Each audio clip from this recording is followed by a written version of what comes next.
எடப்பாடி பழனிசாமிக்கு ரவுண்ட்ஸ் அப்பா நாங்கள் ஆளும்போதே கோர்ட்டுக்கு போட்டு என் மேலே ஒன்றும் இல்லை நான் கிளியர் பண்ணி வாங்கிட்டேன் கோர்ட்டில்.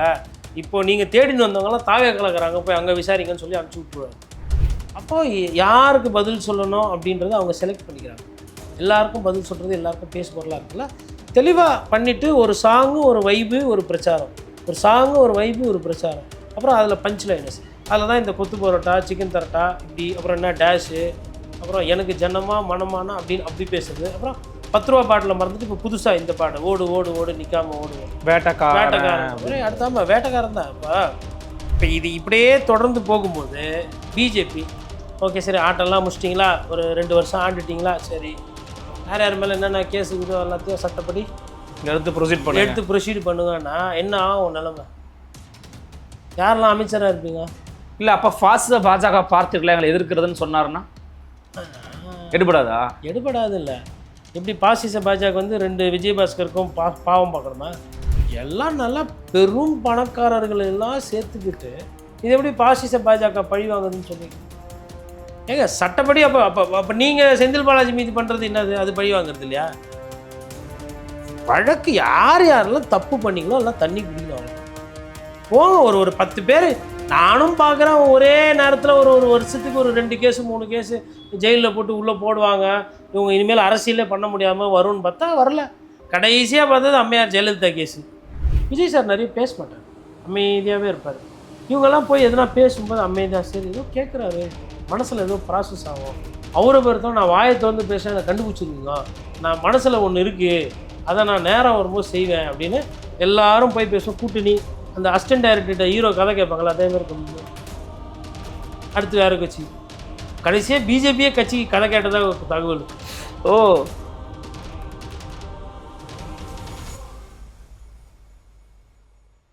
ஃபோர்த் எஸ்டேட் தமிழ் நேயர்களுக்கு அருள்மொழிவர்மனின் அன்பார்ந்த வணக்கங்கள். இது உங்கள் ஃபோர்த் எஸ்டேட் தமிழ் வழங்கும் பெருதனும் பெருதுகள் நிகழ்ச்சி. நம்மோடு இன்றைக்கு இணைகிறார் அன்பு வணக்கம் முருகத்தின் ஆசிரியரும் மூத்த பத்திரிகையாளருமான திரு கோடிசன் அவர்கள். வணக்கம்ண்ணா. வணக்கம் நேயர்களுக்கு அன்பு வணக்கம். அதில் அவர் சொல்கிறாரு நினைவு சின்னம் ஒன்று எழுப்ப போகிறேன் அப்படின்னு சொல்லியிருந்தார். அது குறித்து நேற்றைக்கு வந்து பதில் கொடுத்துருந்தார் ட்விட்டர் தளத்தில் திரு செந்தில் பாலாஜி அவர்கள். அவர் சொல்கிறாரு நினைவு சின்னம் வைக்கணும்னா உங்கள் முதுகு தான் வைக்கணும், ஏன்னா நீங்கள் பத்திரிகையாளர் கேள்வி வந்து ஓடி போயிட்டீங்க, ஓடு ஓடு ஓடுன்னு ஓடுனது நான் இல்லைங்க, நீங்கள் தான் ஓடு ஓடு ஓடுன்னு ஓடுனீங்க அப்படின்னு பதில் கொடுத்துருக்கிறாரு. அந்த பதில் பற்றி நிறைய பேர் வந்து ரசிச்சும் பார்த்தாங்க. ஏன்னா இப்போ அமைதியாக இருப்பாருன்னு பார்த்தோம், உடனே ரியாக்ட் பண்ணிட்டாரு அப்படின்றாங்க. திமுக தாவேகாவுக்கு டஃப் கொடுக்குற மாதிரி கிரவுண்ட் லெவலில் ஒர்க் பண்ண ஆரம்பிச்சிருக்கிறாங்களா இல்லையா? அவங்களோட ரியாக்ஷன்ஸ் உங்களுக்கு எப்படி படுது? தாவேகாவை டஃப் கொடுக்குறாங்களா? இல்லை இன்னும் அவங்க ஆரம்பிக்கல. சரிங்க, இங்கே என்ன நடந்திருக்குன்னா திமுகவும் அதிமுகவும் ஃபஸ்ட்டு இந்த தேர்தல் தோல்வியிலேருந்து இன்னும் முழுசாக வெளியில் வரல. அதுதான் ஃபஸ்ட்டு உண்மை. ரெண்டாவது திமுகவும் அதிமுகவும் இப்போதைக்கு தேர்தலுக்கு செலவு பண்ண தயாராக இல்லை. ஃபர்ஸ்ட் ஆஃப் ஆல் அவங்க வந்து தேர்தல் மூடில் இப்போ இல்லை. இது 2. மூணாவது வந்து என்ன பிரச்சனைனா சட்ட சிக்கல்கள். அதாவது அதிமுகவுக்கு வந்து நல்ல வேலை 2 விஜயபாஸ்கர் அங்கே போயிட்டாங்க, அதனால் ஊழல் கேஸு லோடு கீடு எல்லாமே எம்சி எல்லாமே போயிட்டாங்க. அவங்களுக்கு வந்து ஒன்றும் இல்லை. எடப்பாடி பழனிசாமிக்கு ரவுண்ட்ஸ் அப்பா நாங்கள் ஆளும்போதே கோர்ட்டுக்கு போட்டு என் மேலே ஒன்றும் இல்லை நான் கிளியர் பண்ணி வாங்கிட்டேன் கோர்ட்டில், இப்போது நீங்கள் தேடின்னு வந்தவங்களாம் தாவே கலக்கிறாங்க போய் அங்கே விசாரிங்கன்னு சொல்லி அனுப்பிச்சி விட்ருவாங்க. இப்போ அதனால் அதிமுகவுக்கு என்ன சட்ட சிக்கல் பிரச்சனைனா கோர்ட்டில் இந்த குதிரை பேர் அரசியல் சம்பந்தமான கோர்ட் வேலைகள் இருக்கும். திமுகவை பொறுத்தவரையிலும் ஒரு சிலர் வந்து ஊழல் குற்றச்சாட்டு இருக்குன்னு சொல்லி விசாரிக்க போகிறோம், தோண்ட வந்துனே இருக்குதுன்னு இவர் ஒரு விஷயத்த முதல்வர் சொல்லிட்டு இருக்கார் விஜய். இப்போ அது ஒரு சிக்கல் இருக்கும். ஸோ இப்போ இந்த மாதிரி விஷயங்களில் தான் அவங்களோட ஃபோக்கஸ் இருக்குது. திமுக இப்போதைக்கு ஒரு நல்ல விஷயம் அவங்க என்ன பண்ணியிருக்காங்கன்னா, உதாரணத்துக்கு டாக்டர் ஹஃபீஸ் மருத்துவர் அவர், அப்புறம் யாழினி, அதுக்கப்புறமா வந்து சிவாஜி கிருஷ்ணமூர்த்தி, அப்புறம் அவர் பரந்தாமன் முன்னாள் சட்டமன்ற உறுப்பினர், அந்த மாதிரி. அதுக்கப்புறமா வந்து இவர் ராஜான்னு சொல்லிட்டு ஒருத்தர், இந்த மாதிரி எழிலன் இருக்கிறாரு. இவங்களெல்லாம் வந்து எப்படின்னா இவங்க மீது வந்து இவங்கெல்லாம் வந்து கட்சியில் வந்து இளம் முகம், அதாவது ஒரு 70 வயசோ அப்படிலாம் கிடையாது, எல்லாமே வந்து ஒரு 35லேருந்து 50-55 வயசுக்குள்ளே. அப்புறம் ராஜேஸ்வரின்னு சொல்லிட்டு ஒரு பேச்சாளர், இந்த மாதிரி இளம் பேச்சாளர்கள்லாம் இறக்கி விட்ருக்காங்க. அதாவது பத்திரிகை கேட்குற செய்திக்கோ ஊடக நிகழ்ச்சிக்கோ இல்லை ஜென்ஜி பிரச்சனையோ அந்த மாதிரி விஷயத்தில் நீங்கள் போய் பேசுங்க. இது வந்து ஐ திங்க் இவர் உதயநிதியோட டீம்னு நினைக்கிறேன் இது. ஸோ உதயநிதியோட டீமை வந்து அனுப்புகிறாங்க. இதில் என்ன ஒரு பியூட்டினா இந்த டீமுக்கு வந்து ஊழல் முகமோ இல்லை மாவட்ட செயலாளரோட மகளோ அந்த வாரிசு முகமோ கிடையாது. கரெக்டாக சொன்னீங்க. ஆனால் அப்படின்னா அதனால் ஒரு இளம் முகம் ஒரு நல்லா பேசக்கூடிய தன்மை, வைப்பு பண்ணுற குரூப் கிடையாது, நாலேஜ் இருக்கு, நாலேஜ் பேசக்கூடிய இந்த ஒரு மாதிரி குரூப்பை வந்து அமைச்சிருக்காங்க. ஆனால் இன்னும் அதிமுக வந்து இந்த மாதிரி ஒரு யங் டீமை வந்து ஃபார்முலேட் பண்ணி அனுப்பல. ஆனால் அங்கே இருக்குது, பொட்டென்ஷியல் இருக்குது. கல்யாண சுந்தரம் இருக்கிறாரு, காளியம்மாள் வந்து சேர்ந்துருக்குறாங்க, அவங்க இருக்கிறாங்க. ஸோ அவங்களுமே வந்து இன்னும் ஒரு 3-4 பேரெல்லாம் வந்து இது மாதிரி ட்ரெயின் பண்ணி ஒரு 8 பேரை பேனல் மாதிரி போட்டு அவங்களும் இந்த மாதிரி விஷயங்கள்லாம் பண்ணும்போது அது இன்னும் கூர்மையாக இருக்கும். நாம் தமிழர் கட்சியில் என்னென்னா இப்போ ஒரு 4 பேர் இருக்கிறாங்க. இப்போ இடும்பவனம் கார்த்தி இருக்கிறாப்புல, சாட்டை துறைமுருகன் இருக்கிறாங்க, ஹிம்லர் இருக்கிறாங்க, இன்னும் 2-3 சகோதரிகள்லாம் இருக்கிறாங்க. அப்போ இந்த மாதிரி ஒரு 8 பேர் 10 பேர் போட்டு அவங்க டார்கெட் பண்ணும்போது வந்து மேபி அது வந்து இம்பாக்ட் இருக்கும். தாவேக்காவை வந்து வீக்கெண்ட் பண்ணும். அந்த ரேடாரில் வந்து பிஜேபி இன்னும் சுத்தமாக பிளேக்கே வரல. நயனார் அப்பப்போ கொஞ்சம் பேட்டிகளை கொடுக்குறாரு. நயனார் அவர்கள் பேட்டி கொடுக்குறாரு, அந்த பேட்டி தான் அவங்க பதிலே சொல்ல ஓடி போயிடுறாங்க. ஆனால் எல்லாமே முக்கியமான பேட்டியா இருக்கு. நேற்று அவர் கொடுத்த பேட்டியா இருக்கட்டும், மற்ற விஷயம் எல்லாமே ரொம்ப சப்ஜெக்டாக. செந்தில் பாலாஜி எதனா பேசினா பதில் சொல்றாங்க. இந்த முதுகு காட்டின்னு ஓடினது கூட எதனா யோசிச்சு எதனா பதில் வரும். நயனார் ஒரு 3 கேள்வி தான் கேட்டிருப்பாரு, பதிலே எல்லாம் கப் சுப்புன்னு சைலண்டா நயனார் வா வா வான்றாரு. இல்லைங்க நான் இன்னைக்கு மௌனம் விரதம், இல்லைங்க நான் வந்து இப்போ குத்து சண்டையிலலாம் ஈடுபடுறதில்ல, என்னப்பா குஸ்தி அது இல்லை நான் வந்து குஸ்திக்கு வகுப்பு குஸ்தின்னு எழுதி போடுறவன், நான் குஸ்திக்கு சம்பந்தம் இல்லை, வாத்தியார் இல்லை அப்படின்ற மாதிரி அவர் 3 கேள்வி கேட்டார் நயனார். ஒன்று என்னன்னா 12 மணிக்கு வரேன்னு சொல்லிட்டு ஏன்பா 7 மணிக்கு வந்தேன் நேற்று ஃப்ரெஷ்ஷாக கேட்டிருக்காரு, பதில் கிடையாது. இன்னொன்று சிடிஆர் நிர்மல்குமாரை பார்த்து யார்கிட்டலாம் என்னென்ன கெஞ்சி பதவி கேட்டீங்க நான் சொல்லவான்னு கேட்டிருக்காரு. அதுக்கப்புறம் இன்னொன்று வந்து எது நீங்கள் வந்து ஊழல் சக்தின்னு சொல்லிட்டு இவங்களெல்லாம் சேர்க்குறீங்களே குதிரை பேர் அரசியல் சக்தி கேட்டார், அதுக்கும் பதில். இன்னொன்று அவங்க கராத்தே தியாகராஜன் வந்து ஐயூஎம்எலுக்கு மலேசியாவில் ஏதோ பண பரிவர்த்தனை பண்ணி ஒரு குற்றச்சாட்டு குதிரை பேர் அரசியலில் காதர் மைதீன் வேண்டப்பட்டவர்கிட்ட பேசியிருக்காங்கன்னா அது இன்னி வரலும் ஐயூஎம்எல்லோ இல்லை தாவேக்காவோ பதில் சொல்லலை. அப்போது இதெல்லாம் என்ன அது? அப்போது யாருக்கு பதில் சொல்லணும் அப்படின்றத அவங்க செலக்ட் பண்ணிக்கிறாங்க.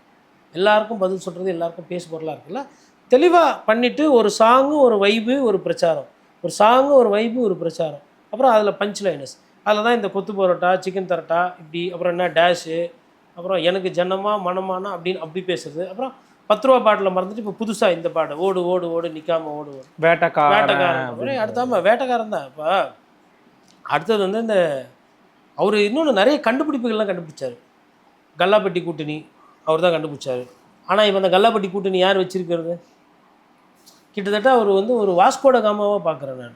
எதனால் சொல்கிறேன்? வாஸ்கோட காமா கொலம்பஸ்லாம் எப்படின்னா ஒரு நாட்டை போய் கண்டுபிடிச்சிட்டு அந்த நாட்டிலே கொஞ்ச நாள் இருப்பாங்க.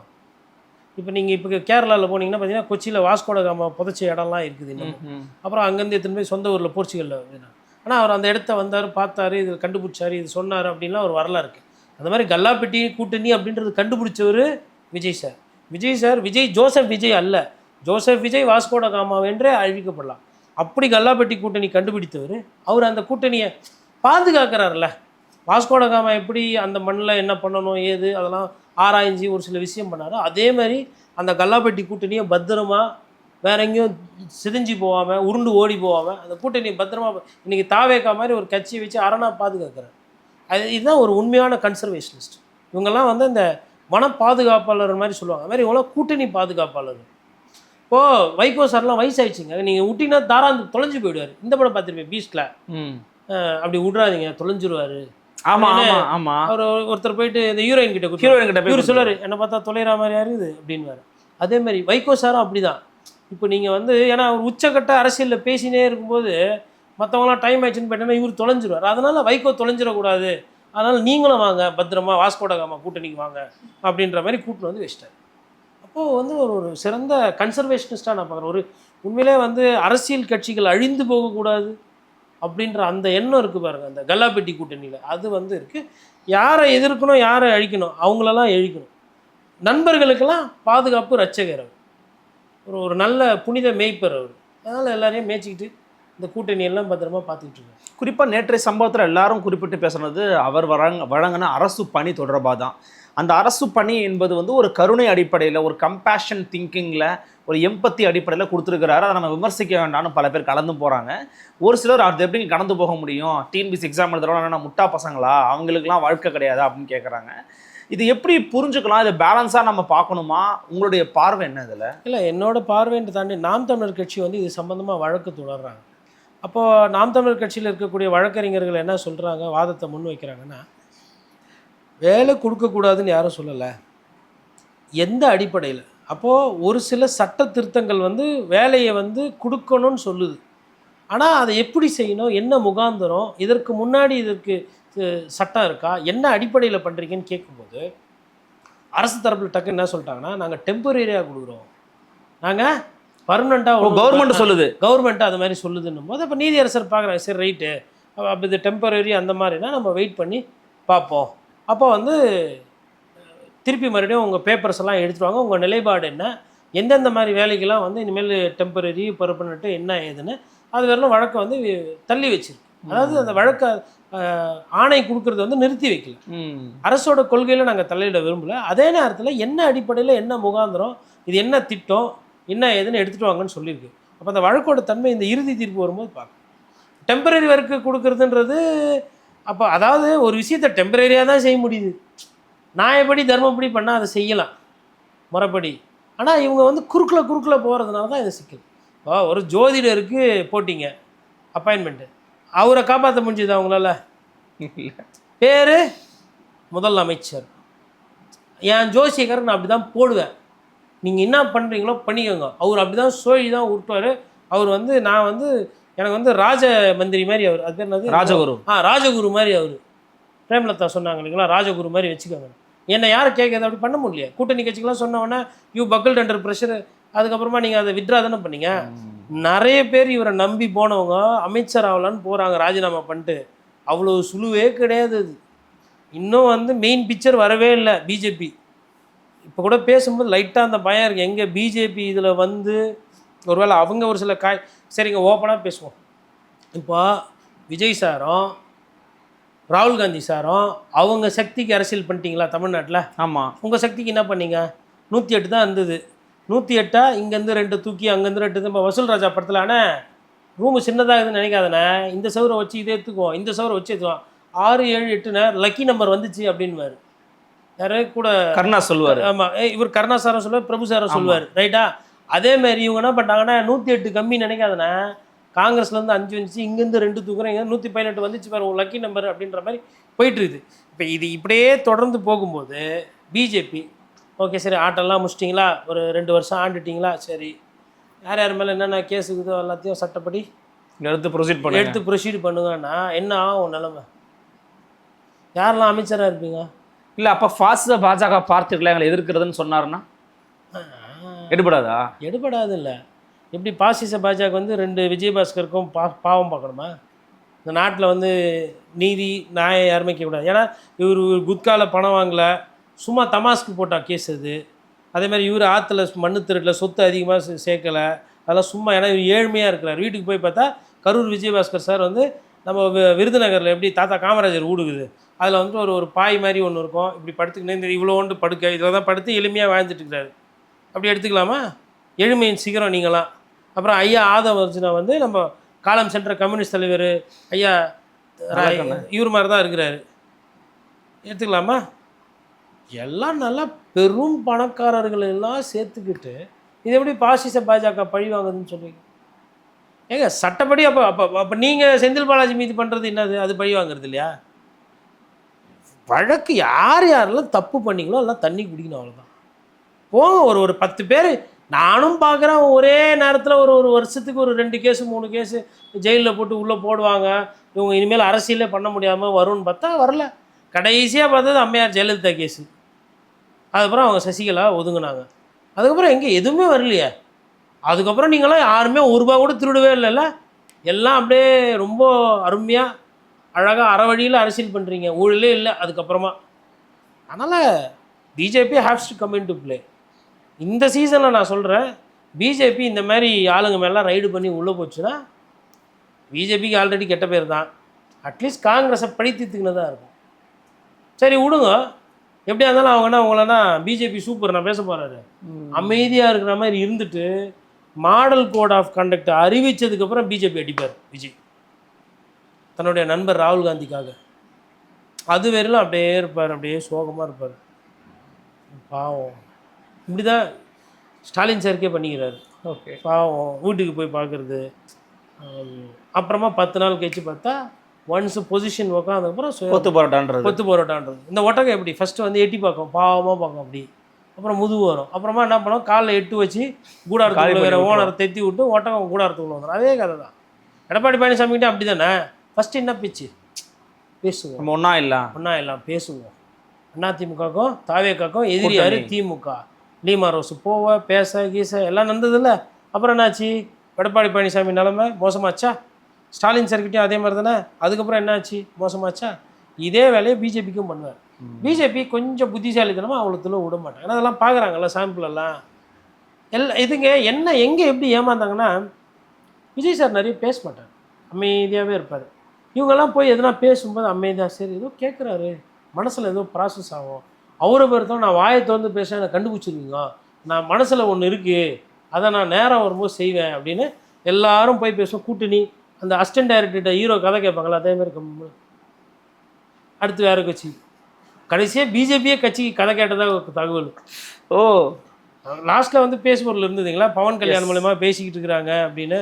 அந்த மாதிரி எல்லாருக்கிட்டையும் கதை கேட்கும்போது இவர் நம்மக்கிட்ட வருவார் எல்லாம் லூஸ் விட்டாங்க. கடைசியில் பார்த்தா அவர் கதை கேட்டு நடிக்க சொன்னது ராகுல் காந்தியோட ஒரே ப்ரொடக்ஷனில் தான். அதான் அந்த கூட்டணி நடிச்சிருக்காங்க. அண்மையில் நீங்கள் ஒரு விஷயத்தை கேள்விப்பட்டிருப்பீங்கன்னா அந்த விஷயத்தை பற்றி கூட கேட்டு பெற விரும்புகிறேன். நிகர்நிலை பல்கலைக்கழகங்களாக இப்போ மருத்துவக் கல்லூரி மருத்துவமனைகளை வந்து மாற்ற போகிறாங்க, சில முக்கியமான தனியார் பல்கலைக்கழகங்களை. அது வந்து தமிழ்நாட்டுக்கு ஒரு பேராபத்தை விளைவிக்கும். கிட்டத்தட்ட 500க்கும் அதிகமான சீட்டுகள் பறிபோக வாய்ப்பு இருக்குன்னு தமிழ்நாட்டினுடைய முக்கியமான நபர்கள் பல பேர், அண்ணாமலை உட்பட, அப்புறம் அன்புமணி ராமதாஸ் உட்பட நிறைய பேர் பேசியிருக்கிறாங்க. மருத்துவத்துறை அமைச்சர் அருண்ராஜ் அவர்கள் இது குறித்து கவலை தெரிவிச்சிருக்கிறாரு. இதை தமிழக அரசு என்ன பண்ணியிருக்கணும், என்ன பண்ண வேண்டிய தேவை இருக்குது? சில பேர் சொல்கிறாங்க அது எல்லாமே திமுக காரனுடைய ஹாஸ்பிட்டல்ஸ்ன்னு சொல்கிறாங்க, மருத்துவக் கல்லூரிகள்னு சொல்கிறாங்க. வாட்ஸ் ஹேப்பனிங், இது எப்படி புரிஞ்சுக்கணும்? ஃபஸ்ட்டு வந்து இதனுடைய தன்மை, இதனுடைய வியாபாரம், இது ரெண்டுத்தையும் சொன்னால் தான் மக்களுக்கு புரியும். ஒரு 500 மெடிக்கல் சீட் சரி போயிடும்ன்ற மாதிரி பயப்படுறாங்க. ஒரு மெடிக்கல் சீட்டோட மதிப்பு வந்து கிட்டத்தட்ட 1 கோடி ரூபாய். அப்பா, இன்னைக்கு இப்போ ஒரு மெடிக்கல் சீட்டு எதுக்கு நீட்டு கீட்டு எல்லாம் வருது, எல்லாம் வியாபாரம் பண்ணுறான், முழு பக்கம் விளம்பரம் கொடுக்குறான் ஆங்கில பத்திரிகையில். யார் விட்டு காசு? நீட்டுன்றது வியாபாரம். மாணவர் ஆகிறதுக்கு அடிப்படை கல்வி வேணும். சரி ஒன்று பண்ணுங்கள், இப்போ அகாடமிக்ஸில் ஒரு குழந்தை வந்து 95% இல்லை 98 எடுத்து கொடுத்து சீட்டை கொடுத்துருவான். ஃபஸ்ட் இயர் பாஸ் பண்ணால் செகண்ட் இயர் பாஸ் பண்ணால் தேர்ட் இயர், அப்படி வைக்கலாமே. நீ ஃபஸ்ட் இயரே பாஸ் பண்ணல, 3 வருஷம் அரியர் வச்சுன்னா unfit to be a medical practitioner, அந்த சீட் எடுத்து இன்னொருத்தர் கொடுக்கலாம், பண்ணலாமே. எதுக்கு நீட்டு வைக்கிறீங்க? நான் என்ன சொல்கிறேன்னா, எவ்வளோ வேணால் வச்சுக்கோங்க, எத்தனை காலேஜில் எப்படி வேணால் சிம்பிளாக வச்சுக்கோங்க. ஒரு கட் ஆஃப், இந்த கட் ஆஃபுக்கு மேலே எடுக்கிற பசங்களுக்குலாம் சீட்டு. எதுக்கு நீட்டுன்னு ஒன்று? எதுக்கு பசங்களை கஷ்டப்படுத்தணும்?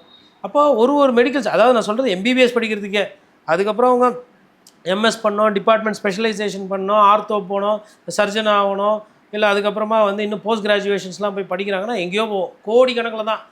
ஒரு டாக்டர் ஆகணும்னாவே சில பல கோடிகள் வச்சா தான் டாக்டர் ஆக முடியும். அப்போ 500 மெடிக்கல் சீட்டு போகுதுன்னா குறைஞ்சபட்சம் 500 கோடியிலேருந்து 600 கோடி இருக்கும் அது மதிப்பு. அதை வந்து ஒன்று டவுன் ஆகுது. சரி, மதிப்புக்கு ஏன்னா இதெல்லாம் வந்து கட்டடத்தை செலவு பண்ணி, கட்டடம் பண்ணி, பர்மிஷன் வாங்கி, மத்திய அரசு அப்ரூவல் வாங்கி, அவங்க நல்லவங்களோ கெட்டவங்களோ காலேஜ்னு ஒன்று திறந்து வச்சுக்கிறாங்க. மெடிக்கல் கேபிட்டல் ஆஃப் இந்தியாவாக தமிழ்நாடு மாறி இருக்கு. மெடிக்கல் டூரிசமே தமிழ்நாடு தான் நம்பர் 1 வந்துருக்குது. வந்ததுக்கப்புறம் இப்போ வந்து என்னென்னா, இப்போ அந்த சீட்டை எடுத்து அந்தந்த டீம்டு யூனிவர்சிட்டிக்கே போகுது. அப்படின்னா என்ன அர்த்தம்னா, அரசோட இன்டர்வென்ஷன் கம்மியாகும் தமிழ்நாடோட. அதாவது இப்போ அதிமுக காலத்தில் எடப்பாடி பழனிசாமி 7.5% ஒதுக்கீடு கொண்டு வந்தார். அதாவது அரசு பள்ளிக்கூடங்களில் படிக்கக்கூடிய மாணவர்களுக்கு வந்து அவங்களோட மார்க் அடிப்படையில் ஒரு 7.5% வந்து உள்ளே வராங்க. அப்போ என்னென்னா, அரசு ஏழ்மையான பள்ளி மாணவர்கள் வந்து மெடிசன் பலன் அடைவாங்க. அதில் வந்து ஒரு 1400 பேரோ ஏதோ ஒரு கணக்கு, பெரிய விஷயம், அவ்வளோ பேர் டாக்டர் ஆகிருக்கிறாங்க. அதில் இப்போ அது வந்து தொடர்ந்தால் தான் அந்த மாணவர்கள் வந்து உள்ளே வருவாங்க. இப்போ நீங்கள் எல்லாத்தையுமே டீம்டு ஆக்கும்போது என்ன ஆகுனா, கோட்டான்றது கம்மியாகும். அரசோட கவர்மெண்ட் காலேஜ்னும் போது அதனுடைய கோட்டா வந்து பெட்டர். டீம்டு யூனிவர்சிட்டின்னும் போது வந்து உங்களோட ரூல்ஸ் கில்ஸ் எல்லாமே அவங்களுக்கு வந்து ஃபீஸ் எல்லாமே வந்து அவங்களது தனி. ஓகே, அரசோடதில் ஃபீஸு கீஸ் எல்லாமே கம்மி, அதில் ஜாஸ்தி. அப்போ அவங்க இஷ்டத்துக்கு அது போயிடும். அதனால தான் என்ன பண்ணுறாங்க, அதை காப்பாற்றுறதுக்கு அவங்க என்ன பண்ணுறாங்க, அவங்களும் முதலாளி தானே, என்னதான் அரசியல்வாதியாக இருந்தாலும் அவங்க யாரும் அடிப்படையில் முதலாளி, அவங்க முதல் போட்டவங்க இல்லையா, முதல்ல காப்பாற்றணும்னு சொல்லிட்டு அவங்க டீம்டு யூனிவர்சிட்டியாக மாறத்துக்கு முயற்சி பண்ணுறாங்க. இது வந்து ஒரு பெரிய சிக்கல். இதில் வந்து அரசு என்ன பண்ணலாம், சூப்பராக பண்ணோன்னா எவ்வளோ பண்ணலாம். சம்மந்தமே இல்லாததெல்லாம் பண்ணுறீங்க நீங்கள். நண்பர்கள் எல்லாம் கேபினெட் மீட்டிங்லலாம் உட்கார வைக்கிறீங்க. டீம்டு யூனிவர்சிட்டிக்கெலாம் வந்து கரண்ட் பில்லு வந்து யூனிட்டுக்கு 20 ரூபா. இந்த எஃப்எல் டு பார்க்லாம் ஏற்றினார்ல அந்த மாதிரி அதே மாதிரி டீம்டு யூனிவர்சிட்டியில் ஓடுது இல்லை அந்த மஞ்சள் கலர் பஸ்ஸு, அதுக்கெல்லாம் வந்து வருஷத்துக்கு வந்து பர்மிட் வந்து 10 லட்சம் ரூபா. அதுக்கப்புறம் டீம்டு யூனிவர்சிட்டியில் நடத்துகிறீங்களா கேன்டீனு, அதில் இருக்கிற சாப்பாட்டுக்கெல்லாம் ஜிஎஸ்டி போட்டு மாநில அரசும் மத்திய அரசும் இந்த மாதிரி ஒரு 4 விஷயம். இல்லை சொத்து வரியை ஏற்றி விடுங்க, சொத்து வரியை 100% இருக்குது 500% ஏற்றி விடுங்க டீம்டு யூனிவர்சிட்டிக்கு. இல்லைப்பா நீ டீம்டு யூனிவர்சிட்டிப்பா நீ சம்பாரிச்சுன்னு போனாங்க அப்படின்னா இடம் ஆட்டோமேட்டிக்காக எங்கேயோ போய்டும் ஃபீஸு. எங்கேயோ போனவொன்னா என்ன பண்ணுவாங்க, அடப்போப்பா இதுக்கு போய் 5 கோடி 10 கோடி போட்டு என்ன வந்து ஒரு ஒரு ஒரு 50 சவரம் போட்டுருவாங்களா டாக்டர்னு எக்ஸ்ட்ரா, இல்லை ஒரு 100 சவரம் போட்டுருவாங்களா? மொதல் பணமே இவ்வளோ தூக்கின்னு போகிறேன், இவர் வந்து பச்சைக்கினே இருப்பார், எனக்கு டாக்டர் மரும்புள்ளே வேணாம் போயிடுவான் வேல்யூ மொத்தமாக அதாவது எதுவுமே. இப்போ திடீர்னு இப்போ விஜயபாஸ்கர் இருக்கிறாரு, ஒரு எடுத்துக்காட்டுக்கு சொல்கிறேன், இல்லை ஏதோ ஒரு பாஸ்கர் ஒரு தமிழ்நாட்டில் இருக்கிற எம்எல்ஏ, இப்போ இன்றைக்கி வந்து தாவேக்காக எம்எல்ஏ பற்றாக்குறை ஒரு வேணும்னு கேட்குறாங்க, 1000 கோடி கொடுத்தா தான் வருவேன். ஒரு சும்மா ஒரு இதுக்கு சொல்கிறேன், ஒரு கற்பனைக்கு சொல்கிறேன், இது 1000 கோடி கொடுத்தா தான் வருவீங்க, வேணவே வேணாம் நம்ம 118 இப்படியே வச்சுக்கினே ஓட்டிக்கலாம். ஆமாம் அந்த இடத்துக்கு வருவீங்கல்ல? வருவோம் கண்டிப்பாக. அதே மாதிரி இது வந்து டீம்டு யூனிவர்சிட்டியோட ஃபீஸுக்கு எல்லாம் ஏற்றி விடுங்க, போங்க கோர்ட்டுக்கு போவாங்க, சர்வீஸ் பண்ணல 7.5% ரிசர்வேஷனில் வரும், ஏழை பசங்களுக்கு கிடைக்கிறதில்ல சீட்டு, இவ்வளோ வாங்குறாங்க ஃபீஸு, அரசுக்கு வந்து இவ்வளோ தான் இவங்களால வருமானம் வருது, அவங்க வந்து வியாபாரம் பண்ணுறாங்க, நான் அவங்கக்கிட்ட வாங்கக்கூடாது, அவங்கள சேவை செய்ய சொல்லுங்க. நான் பண்ணுறேன், அரசு பள்ளிக்கெலாம் நாங்கள் எவ்வளோ வாங்குகிறோம் டேக்ஸு கரண்ட்டு பில்லு பாருங்கள், சேவை அவங்க அது வந்து சேவையாக பார்க்காதீங்க, அது வியாபாரம். கோர்ட்டில் சொல்லுங்கள் ஜட்ஜிக்கிட்ட ஏற்றி விடுங்க, எத்தனை பேர் டீம்டு யூனிவர்சிட்டி ஆகிறாங்கன்னு பார்ப்போம். நான் இப்போ சொல்கிறேன், மருத்துவம் ஒரு சிலர்லாம் வந்து அரசாங்கம் தான் பண்ணணும், கட்டாயம் சொல்லுங்க. மருத்துவம் பள்ளிக்கூடம் இது மாதிரி விஷயங்கள்லாம் அரசுக்கிட்ட இருக்கிறது நல்லது. பொதுவாக இருக்குது. அமெரிக்காலே எல்லாம் கவர்மெண்ட்டு தான் நடத்துது, அமெரிக்கா விடவா நம்ம அப்படியே பயங்கரமாக மேலே போயிட்டோம். அதே மாதிரி ரியல் எஸ்டேட்டு, சாராய வியாபாரம், சினிமா துறையில் இருக்கிறவங்க, கட்ட பஞ்சாயத்து பண்ணுறவங்க, வட்டிக்கு துட்டு விடுறவங்க, இந்த மாதிரி ஆட்கள்லாம் வந்து அரசியலுக்கு வந்து நல்லது. சட்டப்படி வரக்கூடாதுன்னு இல்லை, சட்டப்படி நல்லது. ஆனால் ஒரு ஒரு தார்மீக அடிப்படையில் ஒரு தர்மத்தின் அடிப்படையில் இவங்கெல்லாம் அந்த தொழில் தான் நல்லா தான் போதே. இந்த தொழிலில் எதனா பிரச்சனை இதா இல்லை, அந்த வருமானம் பத்தலைன்ட்டு தான் இன்னும் லம்பா அடிச்சுன்னு போகலான்னு அரசியலுக்கு வரீங்க. இல்லை பட் நீங்கள் சொன்ன மாதிரி உங்களோட எண்ணங்களுக்கு ஈடாகிற மாதிரி முதலமைச்சர் இன்னொரு வார்த்தையை சொன்னார்ல, கவனிச்சிருப்பீங்க, லஞ்சம் வாங்கினா என் பேரை சொல்லுங்கள், உங்கள் மகனா உங்களுடைய அண்ணனா உங்கள் தம்பியா நாங்கள் இருக்கேன், என்னை மீறி எதுவும் பண்ண முடியாதுன்னு சொன்னார்ல, அது ஒரு ஊக்கமளிக்கக்கூடிய வாதம் தானே? இல்லை அது ஊக்கமளிக்கக்கூடிய வாதம், அந்த வாதத்தை உள்ளபடியாக நான் வரவேற்கிறேன். விஜய் சார் இன்னும் நிறைய அந்த மாதிரி பேசணும், இன்னும் நிறைய நம்பிக்கை பண்ணோம். இந்த மாதிரி தொடர்ந்து வந்து இந்த ஊழல் டிவிஎஸ்சிலெல்லாம் போய் விஜிலன்ஸ்லாம் பண்ணுறாங்க. அது ஃபஸ்ட்டு 1 மாதம் கொஞ்சம் வேகமாக போச்சு, அப்புறம் போன மாதம்லாம் அந்தளவுக்கு செய்தியெலாம் வரல. அது திருப்பி மறுபடியும் அதெல்லாம் ஊக்கமாக சொல்லிட்டு போட்டுறதோடு கிடையாது.